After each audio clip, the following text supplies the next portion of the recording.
So, last week we talked a lot about the financial stuff and what some early career stuff doctors should do, right? I mean, we talked about a lot of things that medical students should be thinking about, residents should be thinking about. But, I was kind of reflecting on that. I was like, should we be talking about money and kind of financial strategies on this podcast? And it kind of dawned on me. I was like, I think it's a very important topic for a lot of physicians, and just for any professionals, any young people coming out of college or coming out of medical school, going into their professions. Especially with doctors, I think what happens is we are in this delayed gratification mode, right? We have delayed gratification for so long. All our friends had real jobs in their 20s, and they were making money, and we were pretty broke throughout our 20s and even early 30s. Well, most of life. Most of life, drowning in debt and all kinds of no money to pay, living off some of us living off loans, and then we start our careers and we start making money. And I think a lot of doctors fall into the bad habit of just spending it right away, spending on things they've been wishing for and wanting, because it's human nature to want things, right? And a lot of a lot of doctors go ahead and buy their first $2 million house, and buy a fancy car and start spending on nice clothes. And I think it's important for professionals to learn how to be disciplined, especially when they start making money, because you're in your 30s, and like we talked about, time is money, and time in the market is what gets you wealthy rather than appearing rich, right? Oh, totally, man. I mean, that's even, it's like what you're mentioning, the delay in having a higher salary if you go into medicine until your early, even mid 30s. It's not just a delay in the higher salary, it's a delay in your saving potential, right? It's a delay in all of those years of being able to consistently put in money into whatever vehicle you choose, whether it's your retirement accounts, employer sponsored accounts, your personal savings accounts, or strategy. So it's a delay in both sides. So you're really playing a lot of catch up. And doctors do like to make a lot of expenses and buy nice stuff when they get that first attending paycheck. And it's kind of why there's so many websites and books and stuff targeted towards physicians, especially early career physicians, on financial literacy and all. And that's that key thing we were talking about in the last episode too. Live like a resident, meaning kind of stay frugal in your first few years of practice. I think that's exaggerated in a lot of ways. But it's, if you look at banks and loans, there you have that special like physician loan, because they know that people coming right out of residency or fellowship, they want to buy like that $1 million, $2 million house, which is way above their financial level at that moment. But they have an almost guaranteed income, and so the bank knows that they're going to get paid, right? So it's a less risky investment for the bank to loan them the money. So they even have a doctor loan, which means, I mean, if someone is targeting you with a profession-specific loan, it may not be the best thing. Um, I mean, this just to kind of talk about those doctor-specific loans. I mean, a lot of doctors, come out and they get a job and they're getting paid well, and all of a sudden they're like, I want to buy a house, and it's easy for me to buy a house because I can get a doctor loan, which pretty much means no down, like pretty yeah, much. literally $0 down. Yeah, these banks know that you can get this physician who did not has not made much money, has not saved up too much money to pay a down payment for the house, and we can get them in and have them buy an expensive house based on their earning potential, right? And that's when the first trap is laid out for you to go in Yeah. and buy that very expensive house, because I think the down payment, when it's required, right, as a percentage of your total loan, down payment is kind of that litmus test. Believe that if you have $200,000 to put down, and yeah, you're maybe eligible for a good 600, 700, $800,000 house, versus if you have $400,000 to make a down payment, then you can maybe buy that $2 million house, right? Or if you only have $50,000, maybe you're only a good candidate for that, 300, $400,000 house. So I think that's the litmus test, and a lot of doctors don't have that kind of money, and right away they think, okay, I can buy any house right away, and that's when they Yeah. buy that really expensive house, which is not the smartest thing for them, because they really haven't built any kind of equity, any kind of savings, and now they have this monthly mortgage payment with possibly a high interest rate, and they're stuck paying a lot more money to the bank than they would have if they kind of kept themselves disciplined and kind of held themselves back because of the down payment, right? Yeah, that's the thing too that like it's one of those advices that a lot of people hear but very few people take because so many of my friends and colleagues, early in practice, within the first year of practice, a lot of them even while in their last few months of training bought a house, $0 down, use these physician loan vehicles. It's not wrong. It's just kind of locks you into a higher interest rate and it's a bigger risk. And the advice that I got, that I took, was just to rent initially for the first 2, maybe 3 years.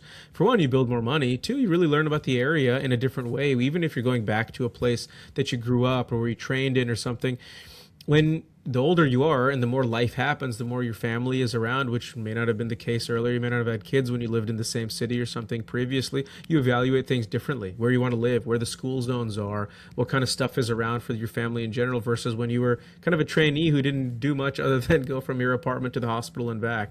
So I think there's a lot of advantages to not right away buying a home.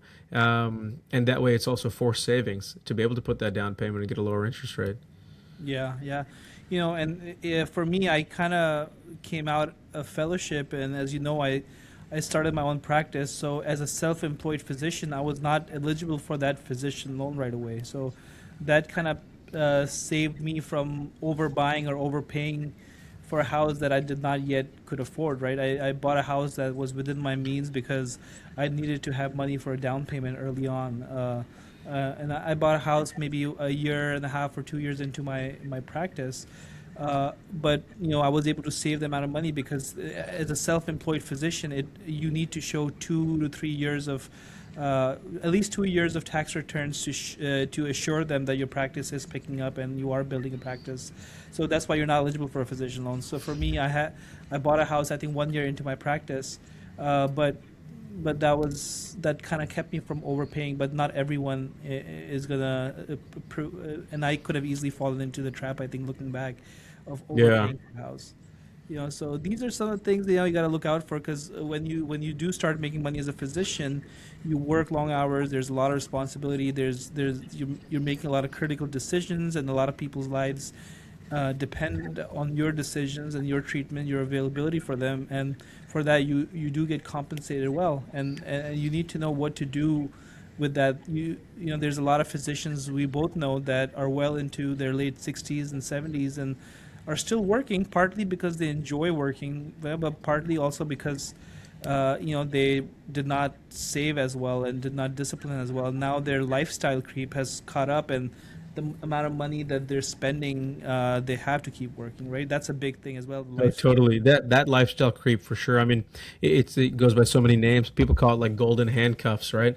Where you just your lifestyle finds a way to elevate itself along with your income, so that you really never increase your savings, or like the percentage amount that you save, it doesn't always go up if every time you get so-called wealthier in terms of how much income is coming in, you go the next step. You buy nicer cars, you buy a nicer house, you get a bunch of watches, jewelry, you take more vacations, more expensive vacations, start going first class, you stay in five-star only hotels. That stuff really adds up. And if you keep living that way, only because your income is coming in and it's high, you're really not saving a ton. And that's really what we focused on last episode, is some different ways to save. And there's even more to talk about. There's so many different ways to save besides just, really those employer sponsored retirement accounts, which is what we focused on last time.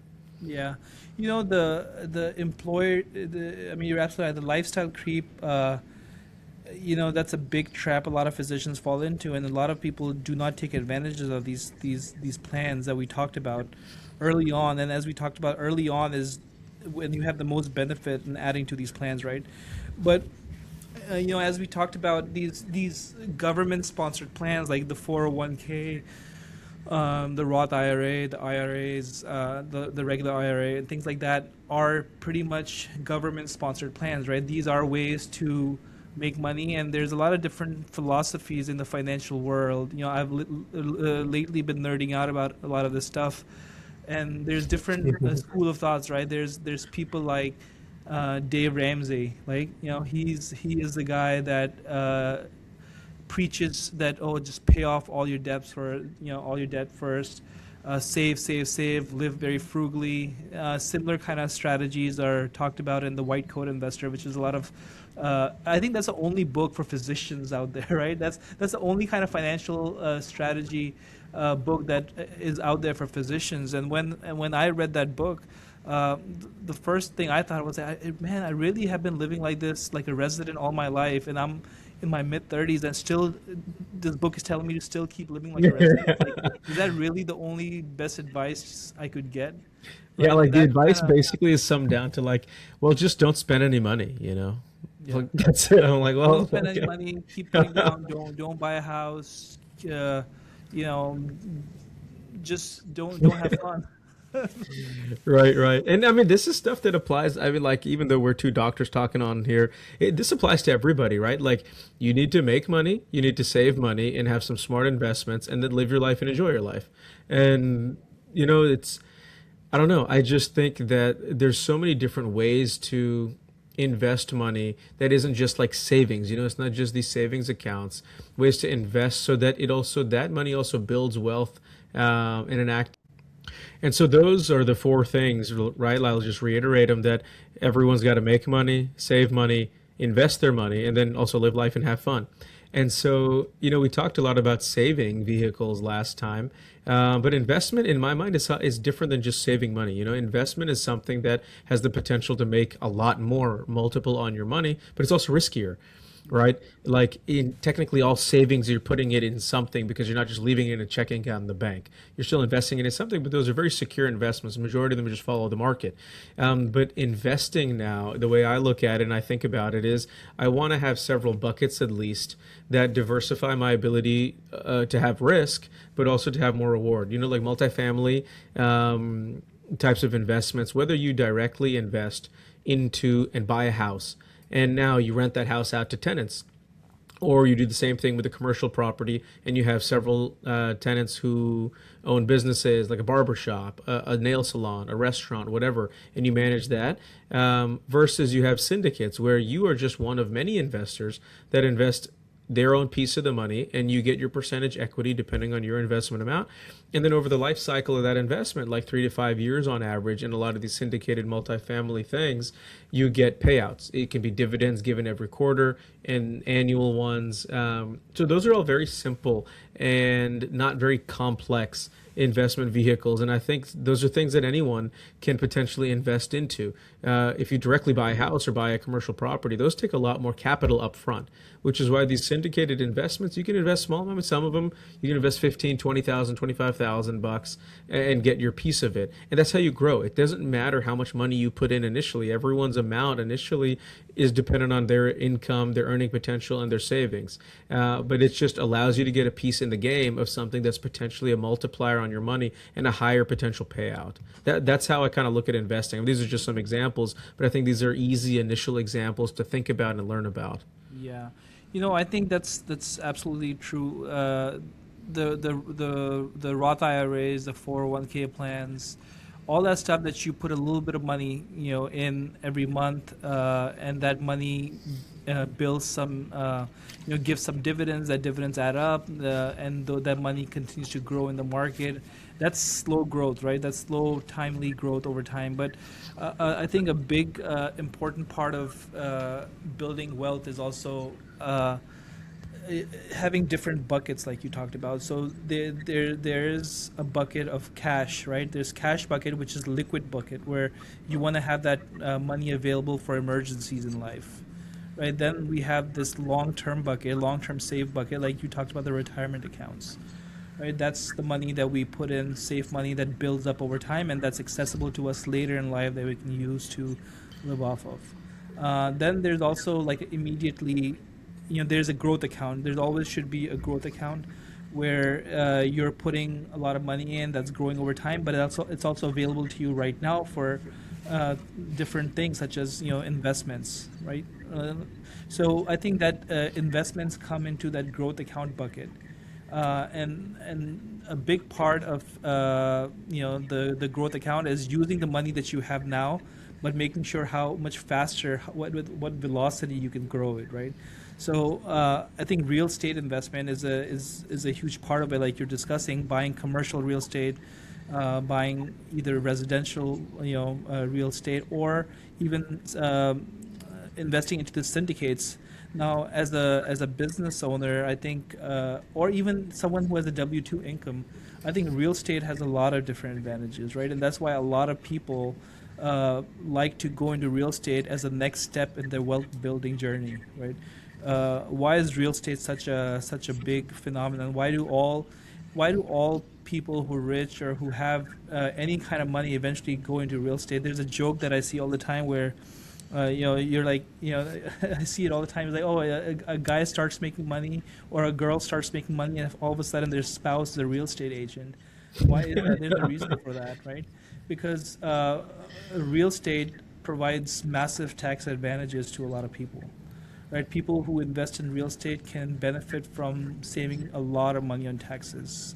So the way, maybe you can go into how that works, is why real estate is such a good investment, because there's two things that real estate does, where you have maybe 50, 60, $70,000 or even more, and you can make a down payment on some kind of a real estate property, buy the real estate property. That real estate property can also be a cash flow engine for you, right? You rent it out to someone, or use it for some kind of inventory storage as a warehouse, and that creates rental fees for you for as a monthly cash flow that comes to you. But sometimes that's not that big of a big chunk of money. That's a smaller chunk of money, and maybe you can use that to continue the payments on the loan for that building. But the building also goes up in price over time. But the big advantage is depreciation, because any building that's built in has raw material used to build with bricks and wood and window panes or whatever, has depreciation. Even the furniture that's in there has depreciation, and depreciation is the amount of money that it goes down in terms of its value over time. And there's different rules for different states and different countries of how much you can depreciate a property over how many years. I believe for commercial properties is 39 years, and residential property is 30 years, where you can depreciate. So if it's $1 million property, you can depreciate $30 million divided by 30, and that amount of money you can depreciate every year from your W-2 or your investment income.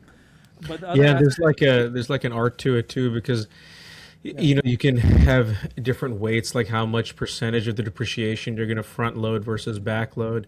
I mean, that's stuff that is way above my head, to be honest with you, since I yeah, don't have my own business like that where I'm depreciating any assets. It's just, it's when you talk, like I have a bunch of friends, and so do you, that own their own businesses like restaurants and things like that, who you have a ton of inventory. Inventory is stuff that's depreciable, because it's physical goods. And a lot of them will talk about that stuff that you can depreciate, this chunk of the value in the first year if you really need a tax break. I'm like, I mean, that stuff is very interesting to me, but it's frankly stuff that it's I called too am bonus aware. bonus depreciation, which it's a big phenomenon where you can depreciate almost 70 to 80% of the total value. So, for example, you bought $1 million commercial real estate building, and if you're actively involved in it, you can depreciate almost 80% of it towards that year's tax saving income, right? So almost $800,000 could be saved towards it to go, can be depreciated right away in that year, and that could be deducted from your tax burden completely, right? And that year, because of that depreciation, you may not be eligible for your tax, so you might get some money back. Because and depreciation doesn't go away; it rolls over to next year if you don't use all of it, right? It rolls over and rolls over, and you can keep using it for future years as well. So and there's a lot of nuances to depreciation. I mean, you should always have a tax advisor or an accountant that to kind of guide you on that. But I've been reading a lot about these things, and depreciation can help in many ways. And what people do is, they become serial real estate investors, where they buy a property, they use it as a cash flow engine for a couple of years. They depreciate and have some tax savings, but then they sell it, and then they can make some money on the appreciation of the property. But instead of using that cash, they can invest it into another real estate building, and save additional money on the capital gains tax, which is capital gains tax is pretty much any tax that you can be taxed. Any kind of increase on the value of that building, any increase, you can get taxed almost 21% on that, right? 20%, 21% on the capital gains tax. And so you can save that if you reinvest into another real estate property. So there's these people out there that do serial exchanges where they keep going and buying new properties every year or every other year. Yeah, like a 1031 exchange. Yeah. It So is pretty strict rules on that. I think it's you have like a 6 month window, and you have to find a property of similar or greater value. But like, yeah, it's definitely possible, and um, it is a good way to avoid that capital gains tax. I mean, if you can avoid having to pay an extra 20% through a totally legal method, I mean that would be awesome. yeah. So apart from these, the basic saving plans that we talked about, I think the investment strategy for a lot of people, and a big chunk of the investment strategy for a lot of people is how to save money on taxes as well, right? There's a interesting book I've read that kind of changed my whole mindset on what taxes are.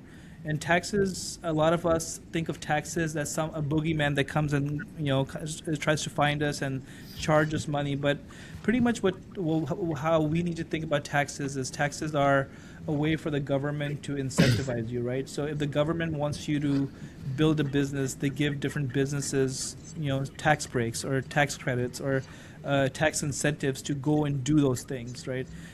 If they want you to invest in renewable energy, they'll give a bunch of tax credits on renewable energy because then they want businesses to invest in that. And if you invest in that, you'll get those tax breaks.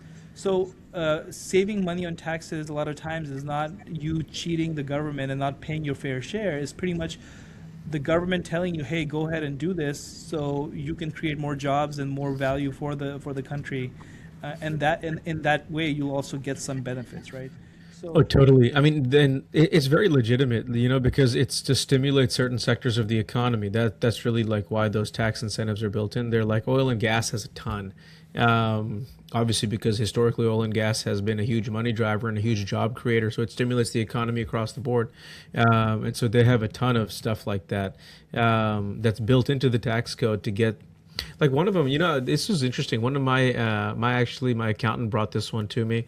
I haven't done this one personally, but it's a remarkable, a huge savings potential. It's called an earned income tax credit for oil and gas investment, where you can take whatever money, let's say you put $100,000 to use round numbers into this investment. The investment is really an oil well that these companies have. The companies usually have a ton of different wells that you can invest into. You just invest into a single well. And so if you put, let's say 100K in, you can offset 80% of the cost of that well through something called an IDC, which is an intangible drilling cost, because the total cost of drilling is so many different factors: the man hours, the machine itself, figuring out where to drill, all of that stuff, the time involved. So it's termed an intangible drilling cost, which that company usually in the first or even up to the first or second year, which is really where they're doing a lot of the drilling and having the cost of that drilling is the highest, up to 80% of your entire initial investment can be termed an intangible drilling cost, and that completely is able to offset from your taxable income. So if you put 100K in this investment in this oil well,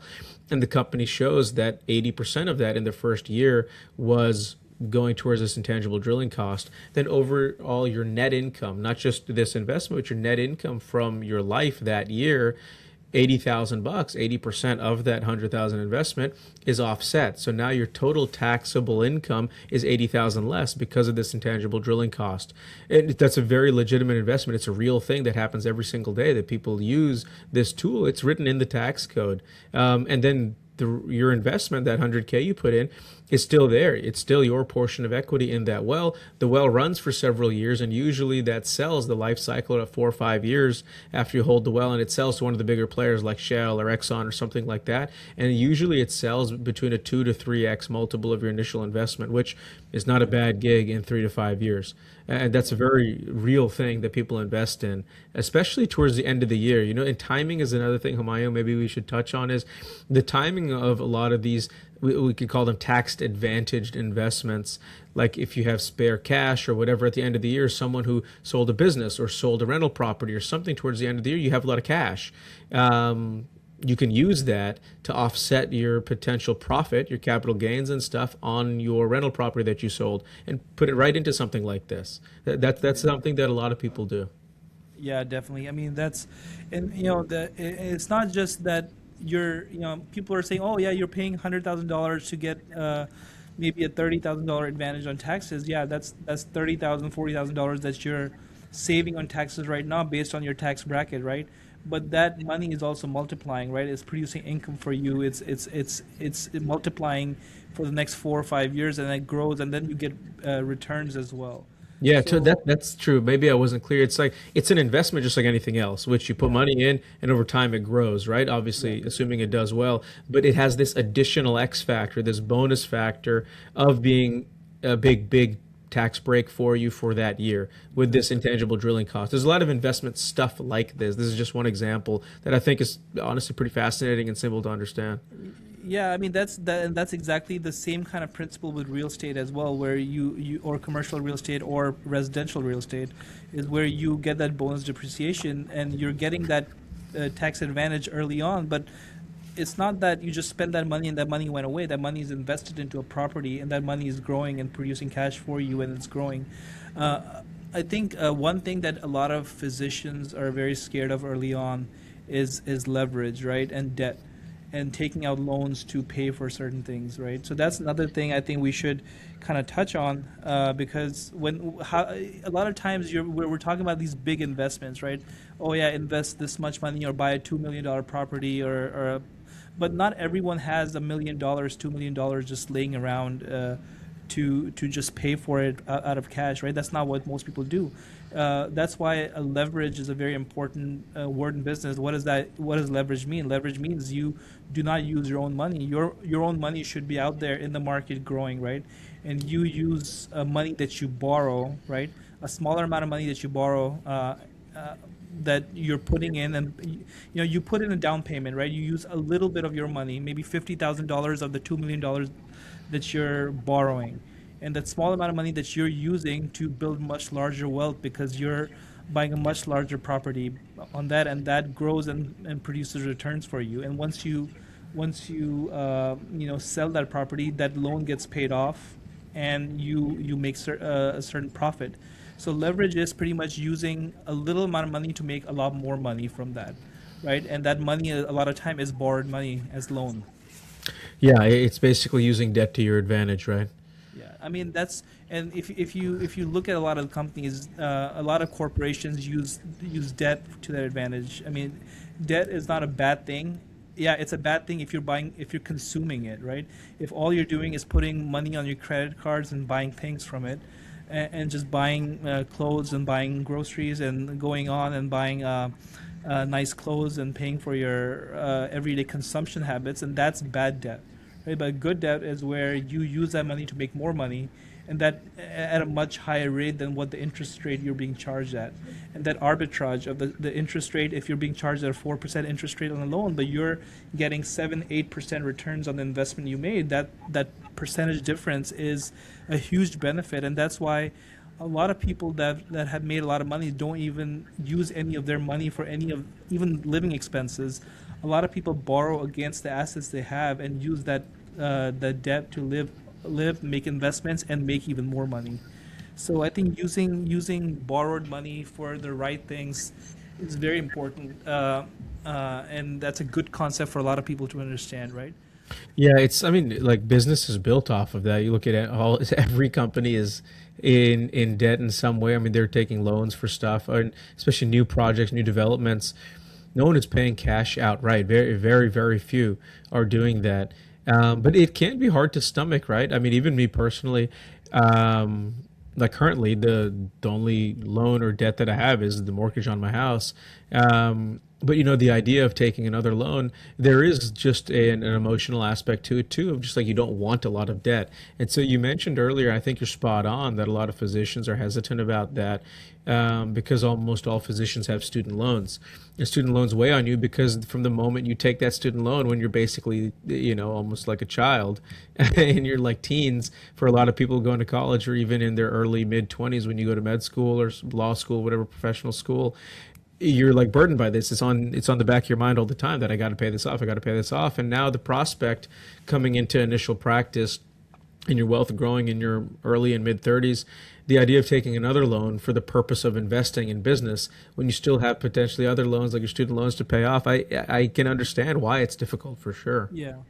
I mean, student loans are definitely not the best thing and not ideal, but it is kind of a leverage too, right? You borrow some money to kind of catapult you into the different category of income. Like, it gives you education, it allows you to get education, get training, live life, and then eventually be able to make that money to pay off the loan and then make some more money, right? So student loans are kind of leverage, but a lot of people do not. Where people get in trouble is where they take large amounts of student loans and do not go into the fields that could possibly help them pay off those loans, and that's where they get stuck. But taking on debt for the purpose of making more money is a very good thing and a very useful thing, and I think more people should, people shouldn't be as scared of it, right? Um, there's a lot of advice you get from a lot of people, and that's the other thing I wanted to ask you about. Like, there's this idea of different advisors, having different advisors in your life. There's this whole idea of having a home office, right? Who do you think should be in your home office as people that you can rely on? Who are some people that I think are good to have in your life as people you can just call or talk to, and then they can give you advice on it? We've mentioned CPA a couple of times, right? A CPA, I think, is a must.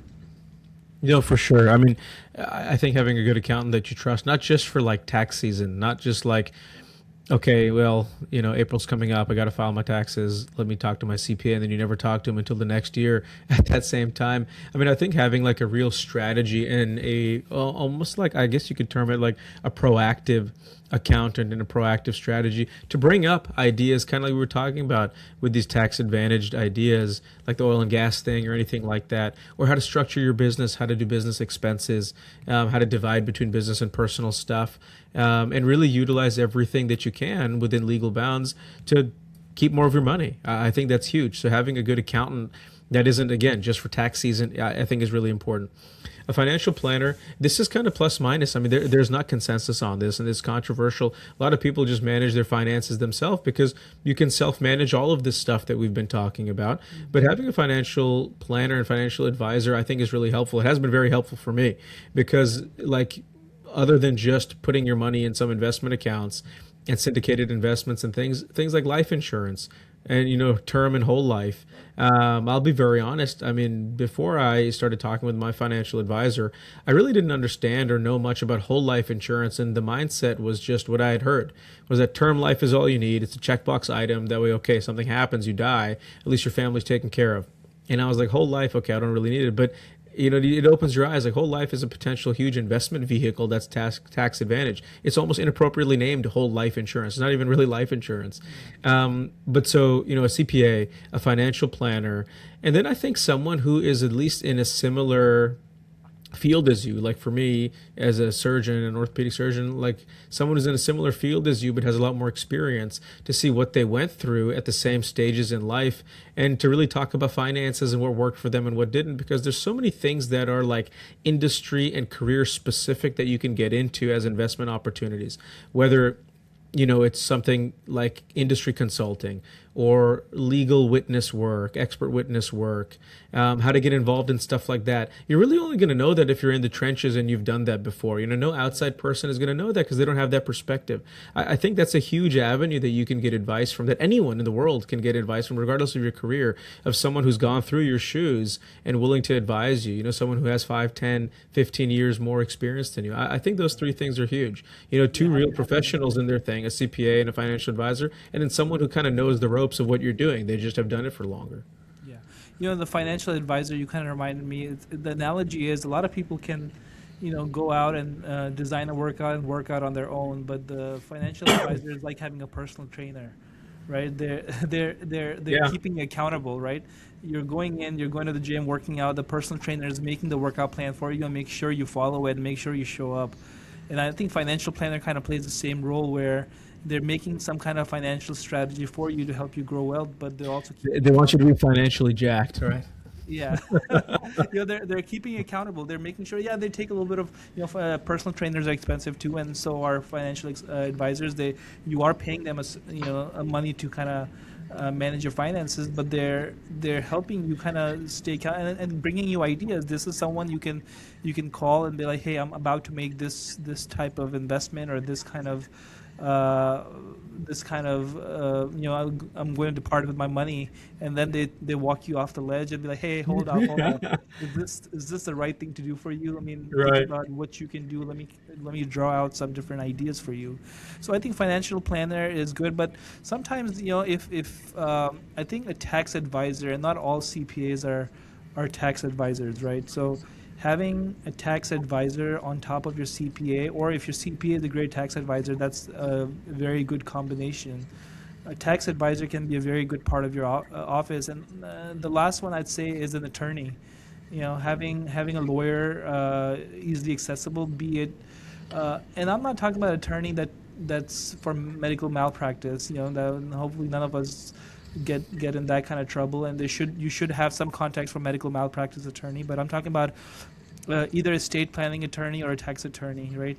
Estate planning is a huge part of making sure your kids, your wife, your family will be okay after you, and having someone like that in your home office who has your living will and your estate plan handy, and can kind of guide your family after you, or what are the next steps, is a very useful person to have in your home office as well. Dude, I agree. That's actually huge. I didn't mention it, but yeah, having an estate plan and an attorney to guide you through that and make it, but not just make it one time and be like, oh, it's done. Because your estate evolves, right? Your life evolves. You add new kids to the family, whatever happens. It needs to be a dynamic document, and it can be updated, and it should be updated regularly. And like me and Samia, we have a will. In hindsight, I wish I had just made a trust from the beginning. We've talked about just converting our will uh, into a trust. There's a lot of reasons why, but a trust, I think, is a far better estate planning vehicle because it includes everything a will has, but it's better. And honestly, we just went with a will initially because we were in a time crunch. We were traveling the first like international vacation we were going to take as a couple after Rayan was born, and we were going to leave him with my parents, and we were both kind of like, I mean, it sounds morbid to say, but like, what if we die? Like, what if the plane crash or something? Like, we don't have a will. There's like nothing to, what little assets we had, what's going to happen to them? What's going to happen to Rayan? Like, it would just be left up to the state and then battle it out on court, and that would suck. And so we kind of just scrambled in a few weeks before we left, and we made a will that addressed all of those things. But in hindsight, after learning more about it, like wills still go through probate court, meaning the information is accessible, it's not confidential. Anyone can still lay a claim to you or estate, by showing up in court and making a claim versus a trust where everything is contained in a trust. It's confidential. It does not go through probate court. Upon your passing, it just happens as you Yeah. list it out. And there's a lot of different ways you can divide your trust. So I just, to be forthcoming, I wish we had done that from the beginning. And we're, Yeah. we're talking about changing it to that because I just Yeah. think it's better. Yeah, that's what we did, because the trust has three components to it. The trust has a benefactor, right? And then there's a trustee, and then there's the one, and then there's the the There's an person who executor. the Yeah. beneficiary, yeah. So the beneficiary, and so the parents are usually the benefactors, and then there's a trustee assigned, someone that you trust that will be able to assign and distribute whatever you left in the trust to the kids according to the rules that you set. And then you have the benefit the beneficiaries, like your kids. So I think having that is very important, because probate is the worst thing your family can go to after your death, right?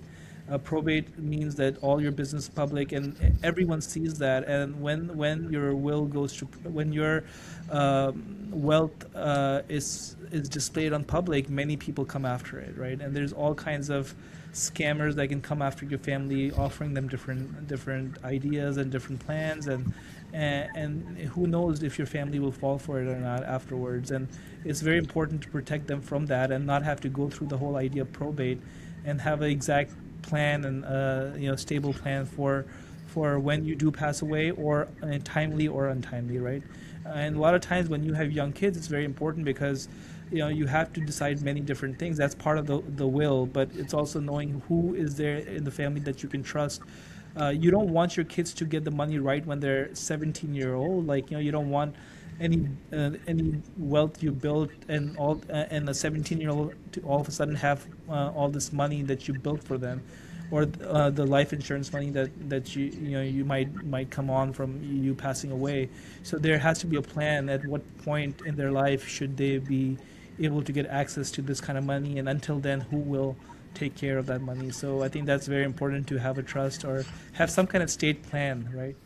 Yeah, Uh, totally. I mean, because like what you just mentioned is huge because if you pass, so-called prematurely and your kids are still young, them getting a lump sum of money is kind of like winning a lottery ticket in a way that your average person who wins a lottery ticket burns through that money and never saves it, never uses it for anything tangible. They just waste it because they're not used to handling it. It's like it's like 50 Cent said, "More money, more problems." You're just not mature enough to handle it. And so a lot of people will use like a 25, 30, 35 rule, but you can set whatever ages you want. That you get yeah. X amount of this age, X amount of this age, X amount of this age. But before that, your trustee, the person you designate to take care of your children, obviously has the ability, and it's written in there. They not just have the ability; they have to, fund their education, living expenses, whatever, all that stuff. But it's not just free reins. And so you can put whatever, any and all stipulations that you want in your estate plan, which I think is beneficial because it can set, hopefully your progeny up for success.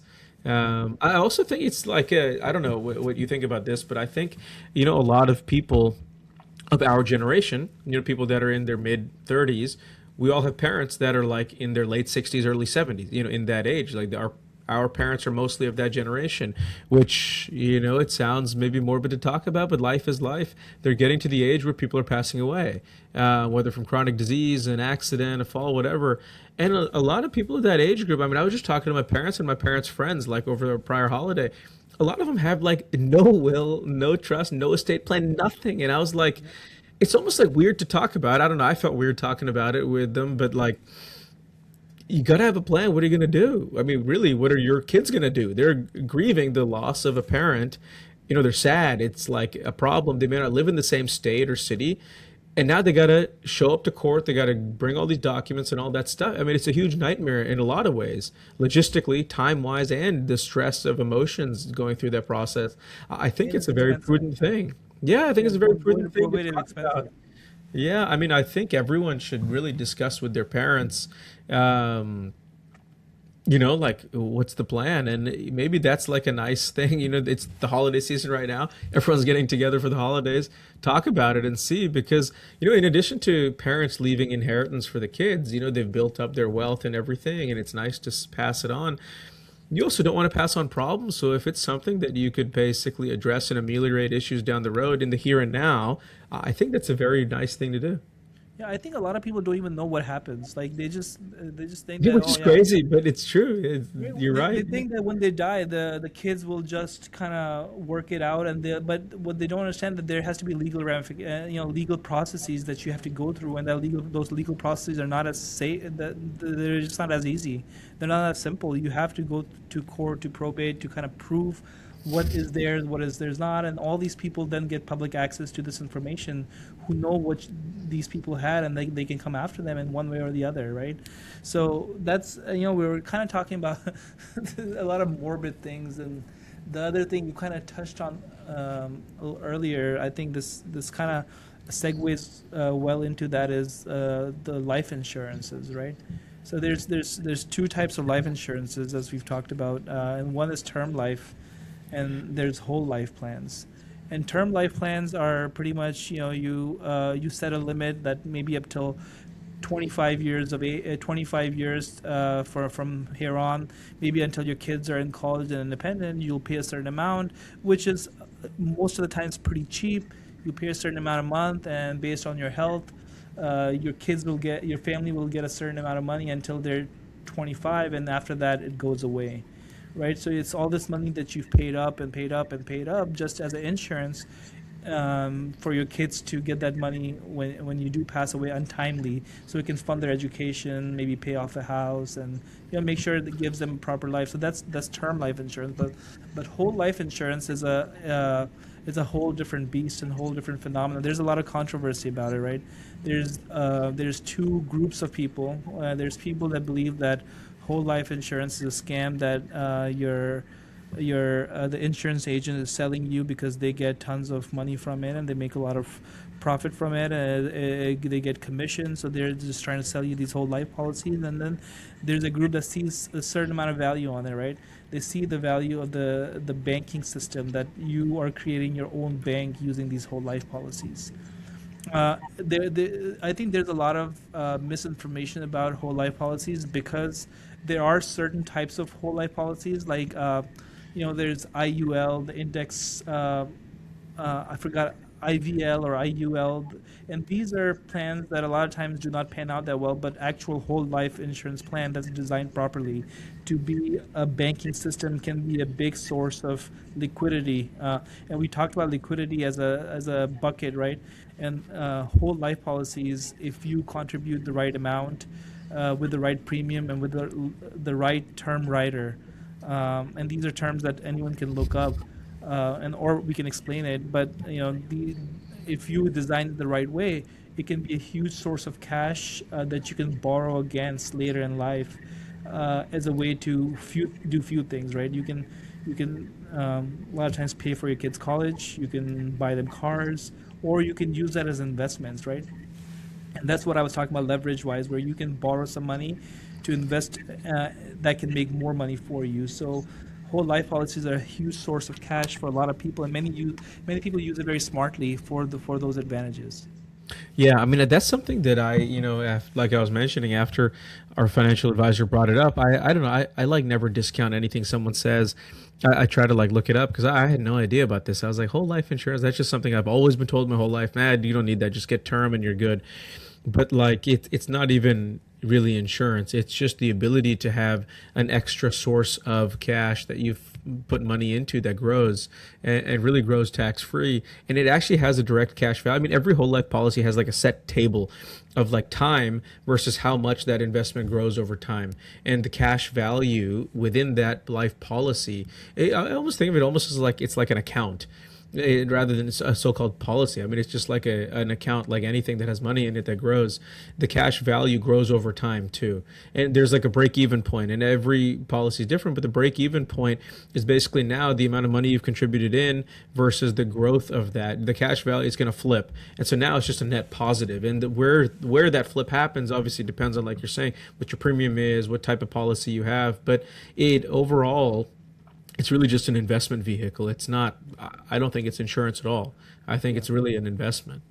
Yeah, it's tax-free income. So, for example, right, if you and I are saving up money to make a big investment down the line, and the next 10 years we know that we want to buy some kind of commercial real estate property, and we start adding money, and you just don't want to keep cash because there's inflation, and you want your money to grow, so you invest it into a brokerage account, and that money is growing at the market rate at 8%, 9%, 10%, depending on how the stock market is, or how the S&P is, or whatever index fund is, right? So that grows over time, and over the next 10 years, that amount of money is at a certain level, right? So you just to keep things simple, you put in $1,000, and you kept putting $100 each month, and that money grew and grew and grew and got to maybe $5,000, right?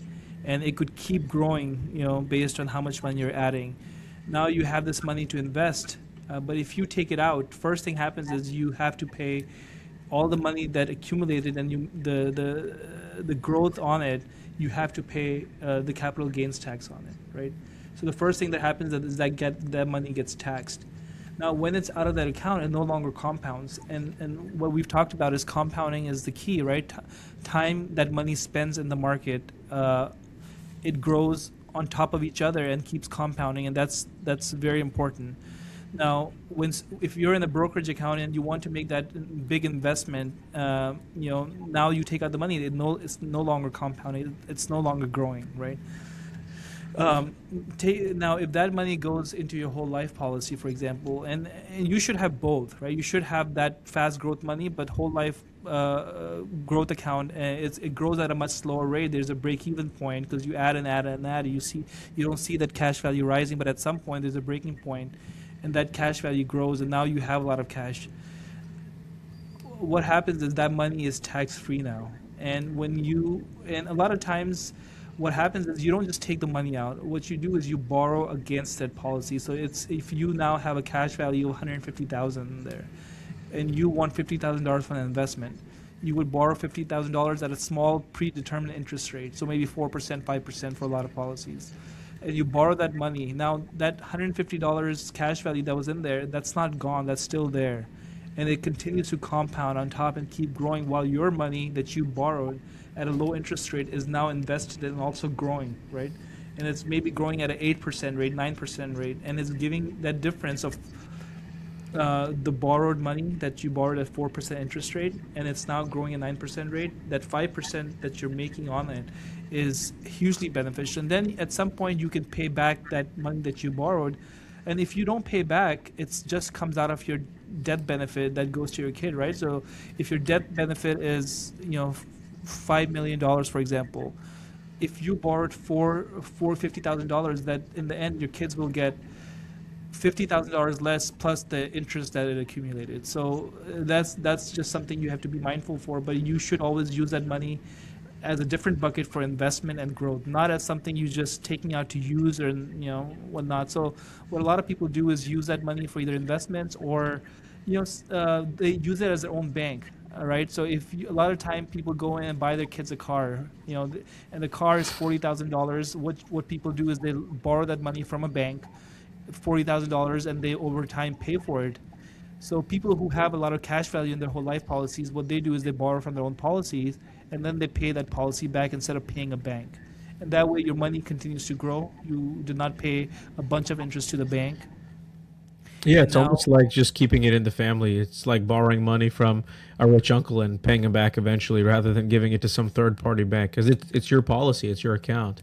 it's your policy, it's your account. So there's a lot of people that might still think of it as a scam because your money is not growing at the right rate. But I think in the end, there has to be different diversity, right? There has to be flexibility. So you have to have that growth account, which is growing fast in the stock market. You have to have your retirement account, but you also have something like this where you can use it as leverage in the future for better investments out there. Yeah, I think it's just that's the key, is having different stuff. Like diversification is the biggest cliche word used in finance, but it is really important, because if every single thing that you invest in is just a different flavor of investing money into the stock market, it's just going to go up when the market goes up and down when the market goes down. Having stuff like whole life or investment in real estate or anything else, anything that's like a tangible business or a whole life policy that is not dependent on the stock market, I think is a huge factor. You just don't want all of your eggs really in that one basket. Yeah, and this is it's kind of interesting because a lot of the tools in the financial industry are still developing. People in general did not have this much money back in the 20s or 30s or even before that. They did not have this much accumulated wealth. People did not live as long. There are more millionaires now than ever before, right? People who saved up all their life and accumulated wealth through a lot of the stock market growth, right? These markets did not exist. So the financial strategies that were used by people in their 60s, people who were much older than us, people who were raised in the 60s and 70s and 80s, those financial strategies have changed, and now people that are living in current times in the 21st century, or people who are currently in their 30s or 40s right now will have different strategies, different tools to grow their wealth, right? So that's another thing to think about. That use advice from a lot of older people, like your parents, your uncle, another advisors, mentors. Use their advice, but also be open to different ideas, because what wealth used to be back in the 60s and 70s and the tools that we have are different now than what they had, right? So No, there's that's very true. That's an interesting thing to think about, but it's like there's just the way that people invest and grow wealth and keep wealth, and with their longer lifespans, it's very different than the so-called baby boomer generation. It's totally different, and even cost of living, cost of a home, all the stuff that was baseline thought of tuition. as okay, it's a no-brainer. Yeah, everyone's going to do it. Everyone will buy a house. I mean, all of those old school so-called points of wisdom a lot of them don't apply anymore, and it's there's like new rules to the game. So Yeah, they you apply, or always gotta be ready. they're maybe outdated at some point, right? I mean, Yeah. they still apply in certain areas, but in certain areas they're outdated, and some of those old thinkings are people have made so much money of cryptocurrency, right? And people made so much money of from Bitcoin. Now, who is to tell them that no, that's not a good investment? Why are you putting some amount of your money into Bitcoin that's unreliable, right?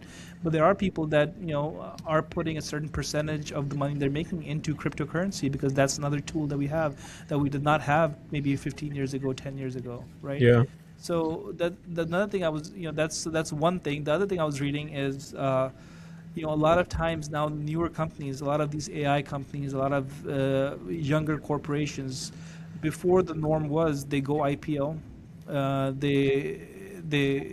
people invest, people buy stocks, and they make a lot of money. Like that's how Apple grew, that's how Amazon grew, right? They went IPO. A lot of normal people were able to make a lot of money from it. But now, a lot of the different newer age companies, they're not even opening up their investment stocks and shares to the general public until it's gone through a lot of growth. They're opening up to a select few investors, right? They're going to maybe 500 people that have built connections over time through different brokers or investing opportunities where they've invested in certain things and they've grown their money. And at first, a lot of these people are getting opportunities to invest into these companies so the money can grow much faster at that angel stage. And then once that company is in the growth phase and is maintaining, then it gets open at a much higher rate on the IPO level, so everyone else can take advantage. And that growth at that time is not that much higher, right? So those are another things to think about is where you want to invest right now wisely. So maybe you can be in those circles where you do get invitations to invest in these high growth companies as a angel investor, as a venture capitalist, right? Because at some point, if you use your money wisely right now, you could be in a position where you might be able to invest in upcoming new companies like that can possibly give you huge growth, right? As a venture capitalist.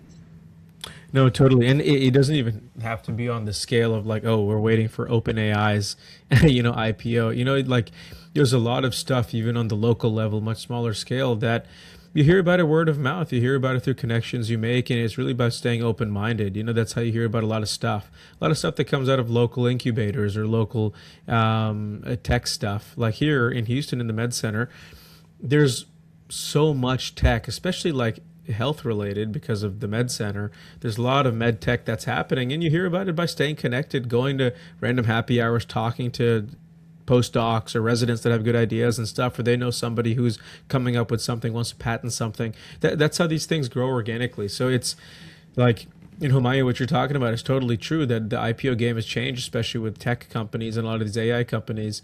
That's on another echelon of wealth than, people like us. But there's stuff that everyone can relate to on their own local level, businesses that you've seen succeed, or everyone knows a friend or a friend of a friend who had an idea and actually executed and made it work. That stuff happens, and that stuff comes onto your plate by making connections, talking to people, being open-minded rather than just dismissing things. I think that's a huge factor also in this whole bucket of investment, is you can only invest in stuff if you know about stuff, and not everything is going to be just, oh, okay, here's a multifamily investment, here my CPA told me about oil and gas. There's so much other stuff, and that other stuff isn't there on Google. That other stuff is just burgeoning. It's happening live. You just got to know it. Yeah, that bucket is the fun bucket where you should be Yeah, ready to the lose fun money, bucket, right? that's true. That's the fun bucket. That's the bucket you just keep because you know that either you're gonna make a lot of returns or you're gonna lose all the money because when you're in the venture capitalist stage and when you're investing in early startups, there's a big chance you'll lose all your money. So if you're investing there, you should be able to lose that money and no, but that's another bucket to have though, right? You should Yeah, it should if be your you're smallest bucket, but it's probably the most interesting. yeah, yeah. So you're kind of reviewing the buckets, right? There's the retirement bucket, which is slow growth over time, builds up. You have your liquidity bucket for emergencies, right? There's a growth bucket, right? Uh, and then there's this fun bucket where you're maybe learning how to do options or investing in random stocks that you think are interesting companies, or maybe investing in small startup companies where you think that the product is good and maybe it'll get you a return. So, but that's the money that you should be willing to part with, or maybe having crypto as part of that bucket too, right? Yeah. Crypto could also be part of that fund bucket. So, I think of your wealth as different buckets, but make sure you move in priority, right? There's the priority of the safe buckets first that will set you up for your generational, like living off retirement and being comfortable later in life. I don't think most people should start off with the fun bucket right away. The fun Yeah, bucket. definitely not. You need the foundation before you get fancy. You got to have the safe stuff and secure yourself before you start playing around. Yeah, even things like real estate, right? I mean, a lot of people keep talking about passive income and real estate, but unless you have your basic set, unless you have a foundation, dabbling into real estate and these passive income opportunities is not a good idea because there's a high chance of losing your money and losing liquidity and getting in trouble, right? And that's where we have to be very careful as physicians, because once you are a physician and people know that you are making these amount of money, there's a lot of opportunities that come your way. People come to you, they say, hey, invest in this is guaranteed return. And as illiterate we are about financial tools, we end up making mistakes. So just got to be careful, and that's why I think it's important to do this podcast where we're still young, we're still learning, but there are some things we've learned from our personal, being inquisitive and discussions and talking to other people that maybe some other physician that's in early stage can also learn from. No, totally, man. I mean, we're all learning from each other's experience for sure. Yeah. All right. Well, All right, that's guys. Here's another episode, Two Docs, One Mic. Thanks for tuning in.